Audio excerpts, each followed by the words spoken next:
JiuGo, original versus CoreDeck.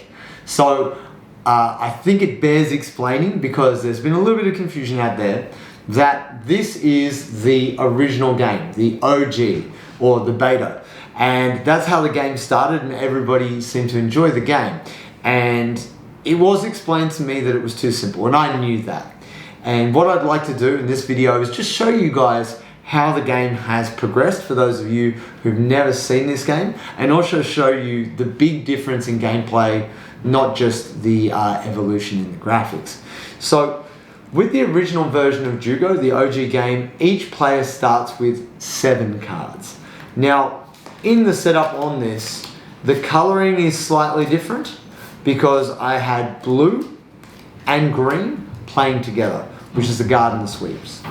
There's also red and orange for takedown through to pass.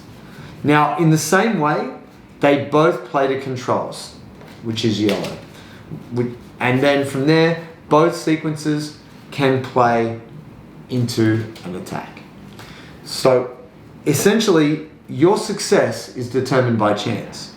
Once you had played at least 2 cards, you didn't have to play a control, you could then play a submission.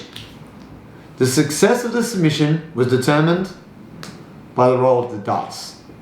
Then, in the defense, a player would roll the dice. Whoever rolled higher, whether it be the attacker or the defender, they were the person who won the exchange. If the attacker was successful, then the defender would have to forfeit their escape card. If the defending player was successful, they would keep their escape card and continue to play.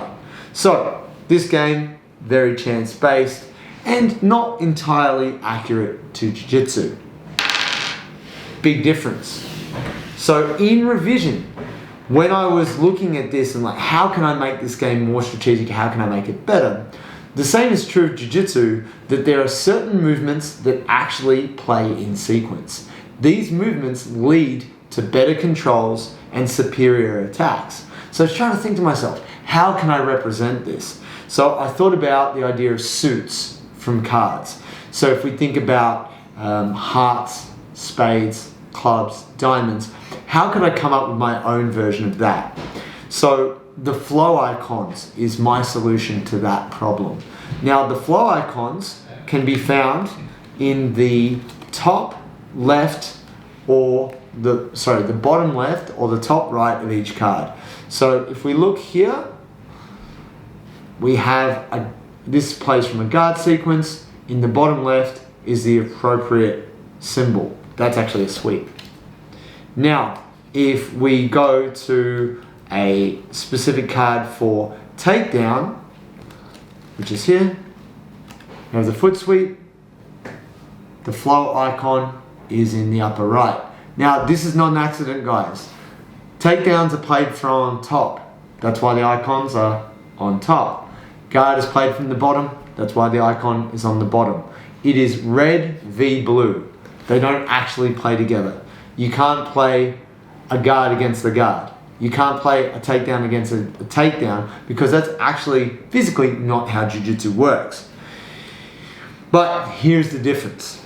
The design element which goes into it, all the little icons that you see here represent different meanings within the martial art of Jiu-Jitsu. So the symbols are actually akin to the original Japanese family crests for different samurai houses. So I have used that and made my own version of them. So for each sequence, there is a meaningful icon. Even though at this stage, you don't know it, but when you look closer, you will see each little icon is its own individual design, and that denotes something about that sequence of attack. And that was the thing, guys, like I really wanted to reward people for being strategic about their play. That's why I put in the incremental increase in strength by linking icons together. Because in Jiu-Jitsu, the same is true. If you are able to successfully put together one move which links to the sweep, that links to the control, that links to the attack, you will be more likely to have success.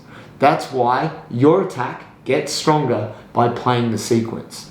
And that's why if you don't have a linked sequence, you're straight back to chance. So it's up to you guys. You can take a chance, you can roll the dice, but you're just as likely to roll a 1 as you are to roll a 6. And it gets harder, guys. And this is the thing that you haven't seen yet. There is our blue belt, purple belt, brown belt, and black belt expansions, which means there's going to be more flow icons, there's more linking, more powerful plays.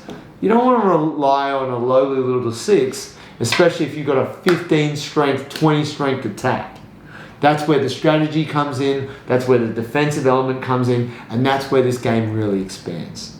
So in terms of knowing the big difference, guys, as much as I love this and this is dear to my heart, this is basic, which is fine. But for those of you that want to get more technical, that's where the CoreDeck really comes in. And just so you know, it expands. Yes, you can play the CoreDeck in the exact same way you played the original game.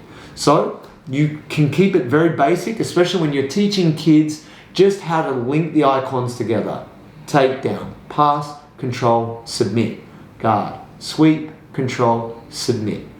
It's a really easy way to teach even your non-jiu-jitsu friends how to play the game. But once they've got the grasps on the basics, then you can bring in the strategy, and that's where the flow icons really count. I hope you enjoy, guys.